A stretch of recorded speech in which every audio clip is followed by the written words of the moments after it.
शरद पवारांचं राजकारण हे भल्या भल्यांना चकमा देतं। राज ठाकरे यांनी एकदा बोलताना शरद पवारांचा उल्लेख तेल लावलेले पैलवान असा केला होता, कारण शरद पवार कधीच कोणाच्या जाळ्यामध्ये अडकत नाहीत ना। शरद पवारांवर कोणी महाराष्ट्राच्या राजकारणात कुरघोडी करू शकतं। शरद पवारांच्या 6 दशकांच्या राजकीय इतिहासात पहिल्यांदाच बारामतीत शरद पवारांना एका अभूतपूर्व परिस्थितीला तोंड द्यावं लागते। बारामतीच्या इतिहासात पहिल्यांदाच पवार घराण्यात फूट पडली आणि पवार विरुद्ध पवार असा सामना रंगणार आहे। अर्थात पवार याही निवडणुकीसाठी पूर्ण ताकदीने मैदानात उतरलेत आणि राजकारणाच्या पटावर एक एक फासे पवारांनी फेकायला सुरुवात केली आहे।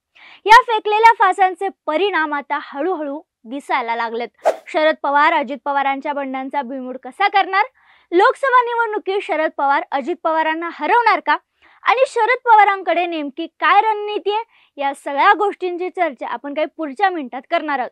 त्याआधी तुम्ही जर अजून चॅनलला सबस्क्राइब केलं नसेल तर लगेचच करा। जशी जशी लोकसभा निवडणुकांची वेळ ही जवळ येऊ लागली आहे तशी तशी बारामतीच्या प्रचाराला जोर आलाय। अजित पवारांच्या पत्नी सुनेत्रा पवार या बारामतीतून निवडणूक लढवणार हे जवळपास ठरले आणि दुसरीकडे त्यांच्या प्रतिस्पर्धी असणार आहेत त्यांच्याच नणंदबाई म्हणजेच सुप्रिया सुळे।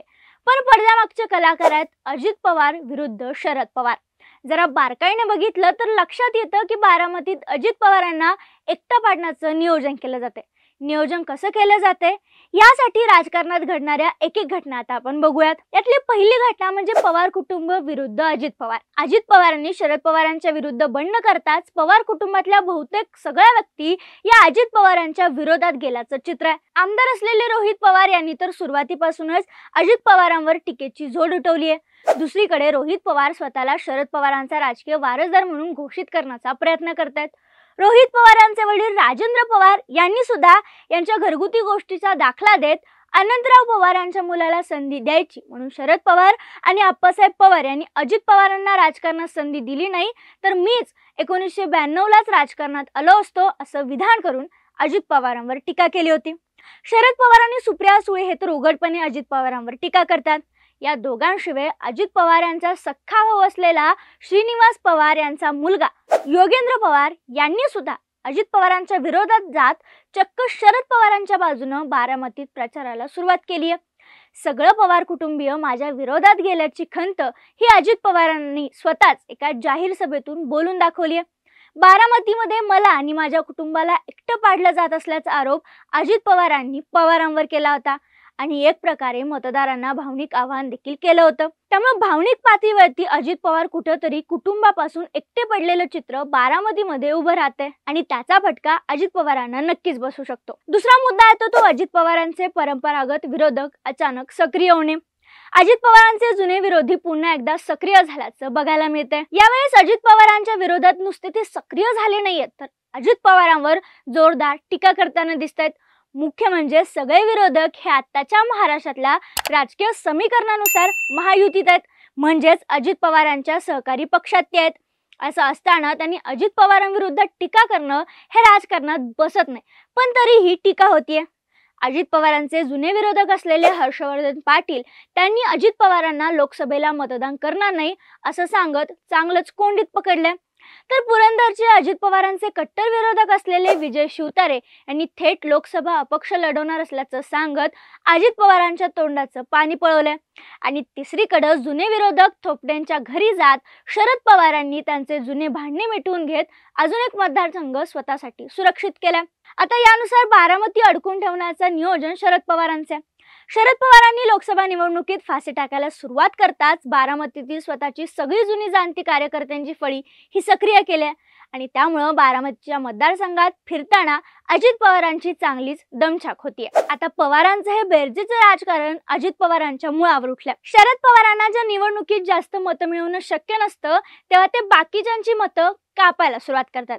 बारामती त्याचं उत्तम उदाहरण देता येईल ते म्हणजे जानकरांना पवारांनी गळाला लावल्याचं बघायला मिळते। माडा हा मतदारसंघ महादेव जानकर यांना सोडून त्या बदल्यात बारामती सुरक्षित करण्याची पवारांची खेळी आहे। यामध्ये जानकरांच्या मागे असलेली धनगर मतं मिळवण्याचा पवारांचा डाव आहे आणि जर हा डाव यशस्वी झाला, जानकरांच्या मागे असलेली धनगरांची मतं जर सुप्रिया सुळे यांना मिळाली तर मात्र अजित पवारांची खेळी बिघडू शकते. 2014च्या मोदी लाटेमध्ये जानकरांचा बारामती लोकसभा मतदारसंघात फक्त 70,000 पराभव झाला होता.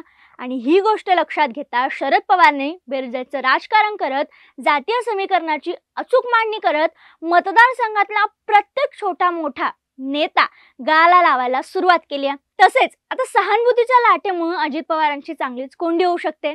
महाराष्ट्रात विविध माध्यमांनी जे काही सर्वे केले त्यामध्ये ठाकरे आणि पवार गटाला सहानुभूतीचा फायदा होऊ शकतो असं सांगण्यात आले. अर्थात पवारांना या सहानुभूतीच्या लाटेचं मतामध्ये परिवर्तन करण्याचं मोठं आव्हान असणार आहे. आणि म्हणूनच की शरद पवार राष्ट्रवादीमध्ये बंड झाल्यापासून सातत्याने अजित पवारांवर थेट टीका करण्याचं टाळतायत आणि त्यामुळे ही सहानुभूती पवारांना मिळते आणि त्याचा फायदा त्यांना निवडणुकीत होऊ शकतो. दुसरीकडे अजित पवार मात्र शरद पवार यांवर प्रत्येक वेळेला वैयक्तिक टीका केलेलं पाहायला मिळते.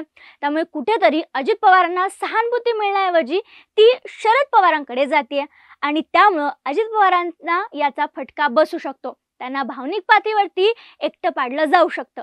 एकंदरीत पाहता शरद पवारांनी निवडणूक खूपच वैयक्तिक घेतल्याचे बघायला मिळते आणि म्हणून स्वतः प्रत्येक मतदारसंघात प्रत्येक नेत्याकडे शरद पवार जातीनं लक्ष घालतात.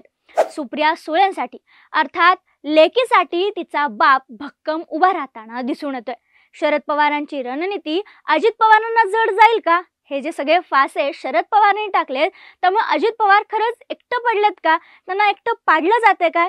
तुमची प्रतिक्रिया काय आम्हाला कमेंटमध्ये नक्की सांगा आणि चॅनलला तुम्ही अजून सबस्क्राईब केलं नसेल तर नक्की करा.